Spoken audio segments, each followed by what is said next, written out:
राधे राधे, नमस्कार दोस्तों, कैसे हैं आप सब। बहुत स्वागत है आपके अपने ही चैनल इंस्पिरेशन ऑफ प्रेरणा में।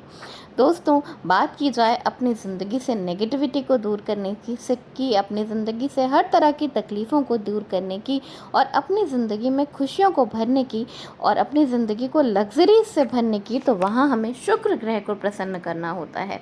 जी हाँ, शुक्र भगवान ही ये वो देवता होते हैं जो हमारी ज़िंदगी को खुशियों से भर देते हैं। और शुक्र भगवान जो होते हैं उन्हें पसंद होती है दो चीज़ें बहुत ज़्यादा, उनके साथ जो है वो रिलेट की जाती है। वो दो चीज़ें होती हैं, एक तो सफ़ेद रंग और दूसरा होता है परफ्यूम, यानी कि सुगंधित चीज़ें जो कि हमें यूज़ करनी चाहिए। ज़्यादा से ज़्यादा हमें अपने घर को, अपने आप को सुगंधित रखना चाहिए, जिससे कि हमारा शुक्र ग्रह जो है वो मजबूत होता है। वहीं बात की जाए अगर चावलों की, तो उसे अत्यंत शुभ माना जाता है। ऐसी मान्यता है कि जहाँ पर आप भगवान की पूजा करने गए हों, अगर आपके पास कोई भी सामग्री ना हो, तो आप केवल उस सामग्री का नाम लेकर चावल के दानों को चढ़ा दें, तो आपकी हर तरह की मनोकामना पूर्ण हो जाती है और जो सामग्री आपके पास नहीं है, उसकी जगह उन चावलों से भर जाती है। चावल जो होते हैं वो शुद्धता का प्रतीक माना जाते हैं। शंकर भगवान की पूजा में चावलों का विशेष महत्व होता है। हमेशा हर वीडियो में ये बताया जाता है जो कि पूजा से रिलेटेड होती हैं, कि अगर आप शंकर भगवान की पूजा कर रहे हैं तो आपको पानी में अक्षत के दाने डालकर ज़रूर चढ़ाना चाहिए, यानी कि खड़े चावलों के दाने डालकर ज़रूर चढ़ाना चाहिए। चावलों को हविष्य अन्न माना जाता है, मतलब वो अन्न जो कि हवन में चढ़ाया जाता है, वो इतने पवित्र होते हैं, इतने शुद्ध होते हैं कि उन्हें हवन में डाल के देवी देवताओं को अर्पित किया जाता है।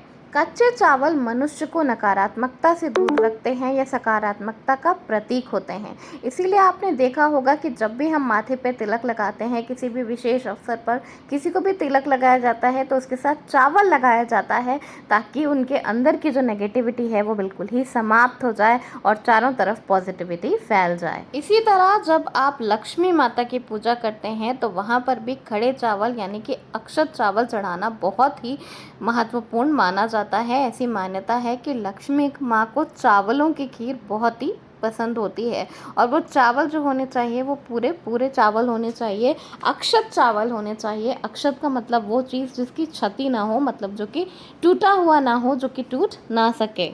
और अगर बात की जाए शिवलिंग पे चावल चढ़ाने की, तो उससे आपके घर में उन्नति होती है, तरक्की होती है, बुरे दिनों का अंत होता है और आपके घर में सुख शांति समृद्धि होती है।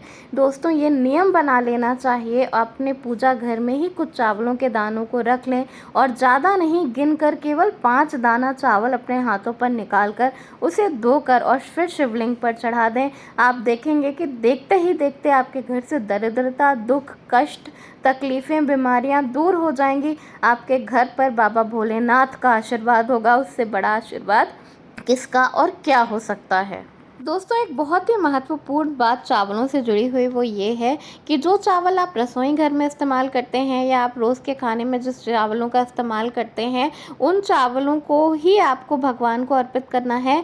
लेकिन उन चावलों को आप जब अपने रसोई घर में रख चुके हों, तो वहाँ से डायरेक्टली निकाल कर भगवान को ना चढ़ाएं। पूजा की सामग्री के साथ या अपने पूजा घर में ही चावलों को अलग से रखें। जब आपके घर में नया चावल आता है, तो उसमें से कुछ मुट्ठी भर या एक पन्नी में, एक पैकेट में निकाल के चावलों को अलग रख लें और उसमें से निकाल कर आप भगवान को अर्पित कर सकते हैं। ज़रूरी नहीं है कि आप एक मुट्ठी चावल भगवान को रोज़ चढ़ाएं, 5 दाना या 7 दाना चावल भी आप चढ़ा सकते हैं। लेकिन चावल जो कि रोज़ रसोई घर में इस्तेमाल होते हैं, वो अशुद्ध हाथों से छुए जाते हैं। कई बार मासिक धर्म के दौरान भी उन्हें महिलाएं छू लेती हैं, तो उन चावलों को भगवान को सीधे अर्पित नहीं करना चाहिए। एक बहुत बड़ा विशेष उपाय सावन के दौरान करने के लिए चावलों का आपको बताने जा रही हूँ। इसके लिए आपको करना क्या है कि प्रत्येक सोमवार को, सावन के सोमवार को, 5 या 7 सोमवार को आपको करना है, तो सावन के सोमवार से इसको करना प्रारंभ करें और उसके आगे तक करके अपना 5 या 7 सोमवार को पूर्ण करें। तो आपको करना क्या है, 1 किलो या आधा किलो चावल के दाने आपको ले लेना है और घर के आसपास किसी भी शिव मंदिर में चले जाएं जहाँ पर शिवलिंग हो, और शिवलिंग के पास पास बैठकर जो भी आपको पूजा पाठ वगैरह करनी है, दूध जल वगैरह चढ़ाना है, वो सब कुछ करने के बाद आपको शुद्धता से अपने हाथों में एक मुट्ठी चावल ले लेना है और दोनों हाथों से शिवलिंग पर चावल चढ़ाते हुए ओम नमः शिवाय मंत्र का जाप करना है। और आप देखेंगे दोस्तों कि जो भी आपकी मनोकामना है वो इन 5 से 7 सोमवार के बीच में ही पूर्ण हो जाएगी। आपका हर तरह से मंगल ही मंगल ज़रूर होगा। इस उपाय को ज़रूर करके देखें। दोस्तों इसी तरह अगर आपकी कुंडली में चंद्रमा जो है वो बहुत सारी प्रॉब्लम क्रिएट कर रहा है आपकी ज़िंदगी में, आपका चंद्रमा अशुभ है और आप उसकी वजह से आप जीवन में तरक्की नहीं कर पा रहे हैं, शुभ फल नहीं पा रहे हैं, तो इस तरह से आपको क्या करना चाहिए कि इस तरह के लोगों को अपनी माता से, अपनी माँ से एक मुट्ठी चावल दान में लेना चाहिए। अगर आपकी मम्मा अवेलेबल ना हो, माँ ना हो, तो माँ के समान किसी भी स्त्री से आप एक मुट्ठी चावल दान में ले लें और देखेंगे कि देखते ही देखते आपकी चंद्रमा का जो अशुभ फल होगा वो समाप्त हो जाएगा और आपकी ज़िंदगी में खुशियाँ आएंगी। दोस्तों श्री यंत्र को माता लक्ष्मी का प्रतीक माना जाता है। ऐसी मान्यता है कि जिस घर में श्री यंत्र स्थापित होता है उस घर में माता लक्ष्मी की कृपा बनी रहती है और उस घर में जड़ से गरीबी का अंत हो जाता है। तो आपको अपने घर में श्री यंत्र की स्थापना जरूर करनी चाहिए और जो श्री यंत्र है वो आपको स्फटिक का लेना चाहिए, कांच का नहीं, क्योंकि कांच जो है वो राहु का प्रतीक होता है। तो अगर आप कांच का श्री यंत्र ले लेते हैं और उसकी पूजा करते हैं तो आप लक्ष्मी माता की नहीं, राहु की पूजा कर रहे हैं।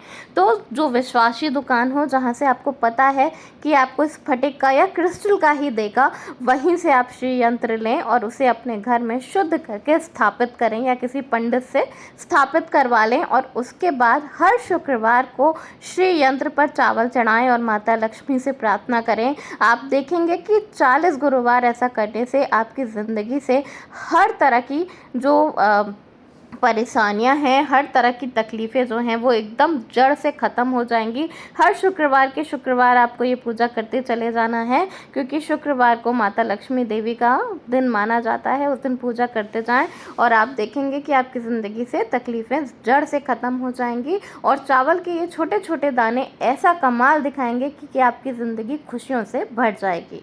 दोस्तों शास्त्रों में बताया गया है कि हर पूर्णिमा को आपको अपने घर से चावलों का दान किसी भी ब्राह्मण को ज़रूर देना चाहिए। इसी तरह शुक्रवार की देवी को यानी कि लक्ष्मी माता को प्रसन्न करने के लिए आपको शुक्रवार की सुबह उठकर नहा धोकर क्या करना है कि आपको एक रेशमी वस्त्र ले लेना है। जब आप रेशमी वस्त्र ले रहे हों और माता लक्ष्मी की पूजा कर रहे हों तो आपको हमेशा लाल, ऑरेंज, पिंक इन कलर के ही वस्त्रों को लेना चाहिए। तो इनमें से किसी भी कलर का छोटा सा टुकड़ा ले लें और उसमें आपको चावलों के दाने रखने हैं। तो कितने दाने रखने हैं? आपको 21 दाना चावल रखना है और उसके बाद उस पोटली को, छोटी सी पोटली को आपको माता लक्ष्मी के चरणों पर रख देना है। उसके बाद माता लक्ष्मी के किसी भी मंत्रों का, स्त्रोत का जो भी आपको आता है वो जाप करें। माता लक्ष्मी के सामने घी का दीपक जलाएं और उसके बाद उन चावलों को उठाकर आप अपने पर्स में रख सकते हैं, आप अपनी तिजोरी में, आप अपने व्यापार की जगह पर रख दें। आप देखेंगे कि ये जो माता लक्ष्मी को चावल अति प्रिय होते हैं, जो अक्षत चावल होते हैं, आप देखेंगे कि आपकी ज़िंदगी से समस्याएं, गरीबी का अंत हो जाएगा और आप पे माता लक्ष्मी और भगवान विष्णु की कृपा बनी रहेगी। तो दोस्तों देखा आपने, चावल के ये छोटे छोटे दाने हमारी ज़िंदगी में इनका कितना महत्वपूर्ण रोल होता है, कितना इम्पॉर्टेंट रोल होता है। केवल पूजा में चावल चढ़ा देने से आपको हर तरह की सामग्री, आपके घर में फूल नहीं है, पुष्प नहीं है या कोई सुगंधित धूप वगैरह नहीं है, तो उनकी जगह चावल आप चढ़ा दें तो वो परिपूर्ण कर देता है उस कमी को। तो चावलों का इस्तेमाल पूजा में ज़रूर करें और कोशिश करनी चाहिए कि अक्षत चावल हो, यानी कि टूटे फूटे चावल ना हो। धन्यवाद। वीडियो पसंद आया हो तो लाइक ज़रूर करिएगा, दोस्तों में शेयर कर दीजिएगा और चैनल पर नए हैं तो चैनल को सब्सक्राइब कर लीजिएगा। धन्यवाद। राधे राधे।